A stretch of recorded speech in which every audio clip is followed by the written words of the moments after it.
4 दिसंबर 2011 को ईरान के एक शहर कश्मार में से एक अमेरिकन ड्रोन मिला। ये ड्रोन था RQ-170 सेंटिनल और ये उस वक्त अमेरिका का लेटेस्ट ड्रोन था। ईरान ने फ़ौरन ही इस ड्रोन की वीडियो रिलीज़ कर दी और इसी वजह से अमेरिका को ये बात मानना पड़ गई कि ये ड्रोन उनका ही है। अब अमेरिका अपना ये ड्रोन ईरान से वापस मांग रहा था, लेकिन ईरान ने कुछ ऐसा किया जो बात आपको हैरान कर देगी।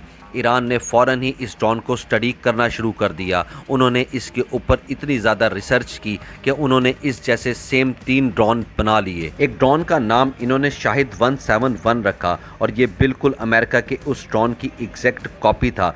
दूसरा ड्रोन शाहिद 191 था और तीसरा ड्रोन था शाहिद 136। ये इतना ज़्यादा ख़तरनाक ड्रोन है कि अमेरिका आज की जंग में इस ड्रोन की वजह से शदीद परेशान है। ईरान एक ऐसा मुल्क है जिस पर पूरी दुनिया भर से बहुत ज़्यादा पाबंदियाँ लगी हुई हैं, लेकिन फिर भी इन्होंने इस ड्रोन को स्टडी करके इतने ज़्यादा ख़तरनाक ड्रोन्स बना लिए हैं जिसकी वजह से अमेरिका भी परेशान है। इसी वजह से शाहिद 136 को, जो ईरान का एक ड्रोन है, उसको अमेरिका ने कॉपी करके अब लुकास नामी एक सेम ड्रोन भी बना लिया है। ईरान ने अपनी ही टेक्नोलॉजी अमेरिका को कॉपी करने पर मजबूर कर दिया है और कहा जाता है कि ईरान के पास बहुत बड़ी तादाद में लेटेस्ट मिसाइल्स और ड्रोन्स मौजूद हैं। ईरान में कई किलोमीटर्स लंबे टनल्स मौजूद हैं जिसके अंदर मिसाइल्स भरे हुए हैं और ईरान ने इन टनल्स को 1984 में बनाना शुरू किया था। इनको मिसाइल सिटीज़ भी कहा जाता है। 1985 में ईरान ने चाइना और लीबिया वगैरह से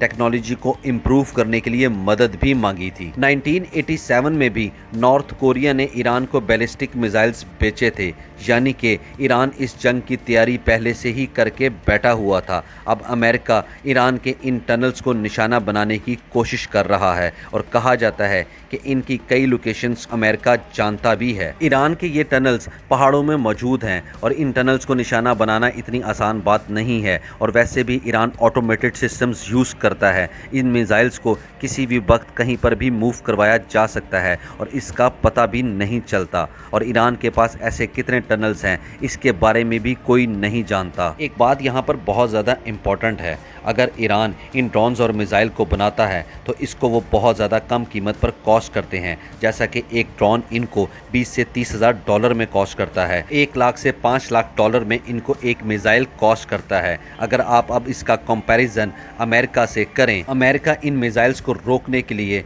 जो मिसाइल बनाता है वो एक मिसाइल अमेरिका को 10 लाख से 1.5 करोड़ डॉलर में कॉस्ट होता है और ईरान ये बात जानता है कि अगर वो इस तरह से ही मिसाइल इसराइल पर फेंकता रहा तो एक वक्त आएगा अमेरिका के पास इन मिसाइल्स को रोकने के लिए मिसाइल्स की भी कमी पड़ जाएगी। लेकिन ईरान के लिए ये बात भी आसान नहीं है कि वो इतनी दूर से इसराइल को मिसाइल मार सके, क्योंकि ईरान को बहुत सारी मुश्किलात का सामना करना पड़ता है। ईरान और इराक बॉर्डर पर जो अमेरिकन फ़ौज मौजूद है वो इन मिसाइल्स को निशाना बना लेती है और अगर ये मिसाइल यहाँ से बचकर निकल भी जाएं तो आगे जॉर्डन और सीरिया के इलाके पर इसराइल इनको निशाना बना लेता है। लेकिन ईरान इसराइल पर इन मिसाइलों की बारिश कर रहा है क्योंकि ईरान के पास बहुत बड़ी तादाद में मिसाइल मौजूद हैं जो कि इन्होंने इन कई किलोमीटर लंबी टनल्स में छुपाए हुए हैं और इस तरह की बेशुमार टनल्स ईरान में मौजूद हैं।